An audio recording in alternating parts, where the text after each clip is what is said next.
Good morning everyone. आज आपल्याला बघायचं आहे रेनिन अँजिओटेन्सिन अल्डोस्टेरॉन ॲक्सेस. तर याच्यामध्ये आपल्याला बघायचं आहे रेनिन अँजिओटेन्सिन कसं काम करते आणि ते कुठून रिलीज होतं. सगळ्यात पहिल्यांदा आपण बघूयात basic physiology of kidney and renin angiotensin system. एक सपोज आपण एक छोटंसं सर्क्युलेशन काढूयात, ब्लड सर्क्युलेशन. एक CNS system, sympathetic nervous system.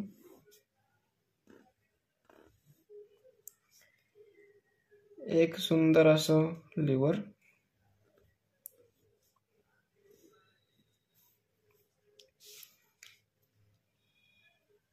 सगळ्यात इम्पॉर्टंट पार्ट आपला किडनी.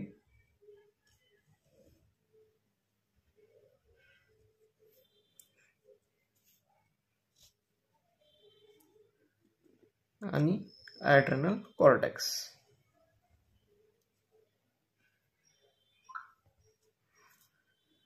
तर या सगळ्यांचं आपल्याला आज बघायचं रिलेशन काय आहे आणि रेनिन अँजिओटेन्सिन सिस्टीम आपलं काम कसं करत आहे.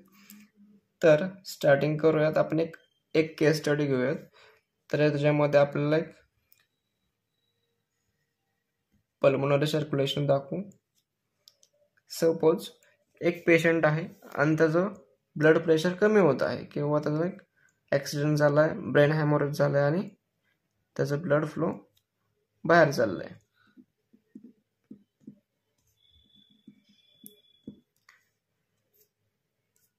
तर ब्लड प्रेशर रिलीज जे झालंय बॉडीच्या बाहेर, त्यामुळे बॉडीचं ब्लड प्रेशर कमी होईल का जास्त होईल? कमी होणार. Blood pressure decreases, renal perfusion reduces. Blood flow आपला रिलीज बॉडीच्या बाहेर चाललाय, त्याच्यामुळे काय होणार, आता आपलं ब्लड प्रेशर हळूहळू कमी होणार आहे. ब्लड प्रेशर कमी झालं की ब्लड व्हॉल्यूम पण कमी होणार आहे. दोन्ही सोबत ऍक्ट करणार. नंतर समजा ब्लड प्रेशर कमी होत असेल आणि ब्लड व्हॉल्यूम कमी होत असेल तर आपल्या किडनीतून, किडनी व्हेन्स मधून काही एन्झाइम्स, काही केमिकल्स रिलीज होतील. ते आपण एक स्टार मार्कने दाखवू. जो टॉपिक आहे त्याचं नाव काय आहे आपलं? रेनिन. तेच केमिकल किडनी मधून रिलीज होणार आहे. तुम्हाला माहिती आहे का आपल्या किडनीमध्ये किती मिलियन नेफ्रॉन्स आहेत? एका किडनीमध्ये 1.2 मिलियन नेफ्रॉन्स आहेत. म्हणजे आपण प्रत्येक जण मिलिनियर आहोत. आता आपल्याला बघायचंय यातून एक आपण नेफ्रॉन बाहेर काढू.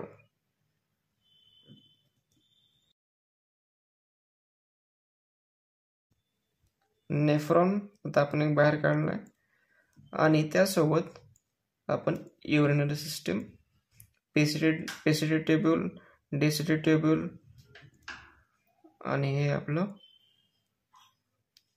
नेफ्रॉनचं आउटलेट. हे आहे आपली एफरंट आर्टेरियोल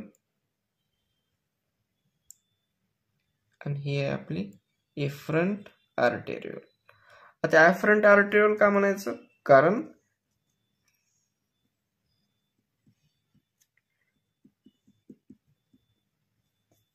ह्याची साईज मोठी आहे, ह्याची साईज लहान आहे. एफरंट म्हणून बघा किंवा आ करून बघा, तोंडाची साईज आपली मोठी होते, म्हणजे लक्षात ठेवायला सोपं आहे. एफरंट साईज मोठी, इफरंट साईज लहान. ब्लड फ्लो कुठून होणार आहे? ब्लड फ्लो कुठून होणार आहे आपला? एफरंट करून इफरंट कडे. आता याच्यावरती तुम्हाला माहिती आहे आपल्याकडे किती आहेत? 1.2 मिलियन नेफ्रॉन्स आहेत. प्रत्येक नेफ्रॉन मध्ये आपलं एक बॅरोरिसेप्टर प्रेझेंट आहे. What is mean by baroreceptor? It measures blood pressure.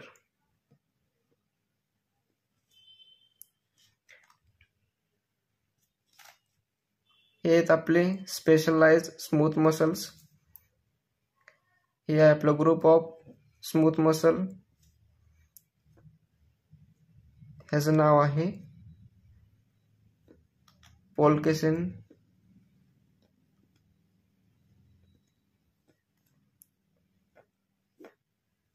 This group of cell, specialized smooth muscle cells called as पोल्केसिन, हेच पोल्केसिन ब्लड प्रेशर मेजर पण करणार आहे आणि रेनिन पण सिक्रेट करणार आहे. आहे ना जादूचा प्रयोग? याच्यामध्ये रेनिन पण सिक्रेट होते आणि act as a baroreceptor, blood pressure पण आपलं मॉनिटर करणार आहे. दोन्ही काम ॲट अ टाइम करणार आहे. म्हणजे आपल्या किडनीमध्ये आहेत 1.2 मिलियन नेफ्रॉन्स. प्रत्येक नेफ्रॉनमध्ये आपल्या बॅरोरिसेप्टर प्रेझेंट आहे. प्रत्येक नेफ्रॉनमध्ये आपले एक एंडोक्राइन सिस्टीम प्रेझेंट आहे. यातून ब्लड फ्लो होत असताना फिल्ट्रेट तर होणारच आहे. आपल्याला माहिती आहे युरिन फॉर्मेशन. यातून समजा आपल्याला ब्लड फ्लो व्हायला लागला आणि यातून एक फिल्ट्रेट बाहेर पडलं. ग्लोमेरुलर ॲपॅरेटस मधून आपलं फिल्ट्रेट बाहेर पडलं. आणि याच्यासोबत आहेत आपले सेल्स.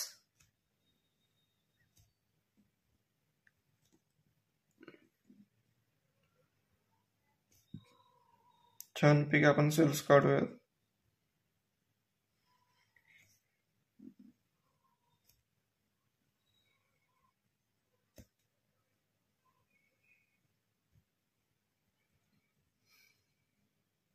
यात आपले समजा सेल्स आहेत.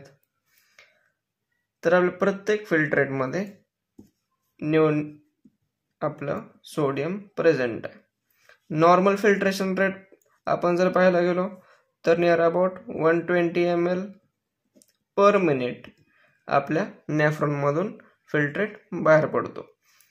त्यातून आपलं जवळपास 65% सोडियम याच्यामध्येच ॲब्सॉर्ब होतं आणि उरलेलं 25% सोडियम आपण इथून ॲब्सॉर्ब होणार आहे.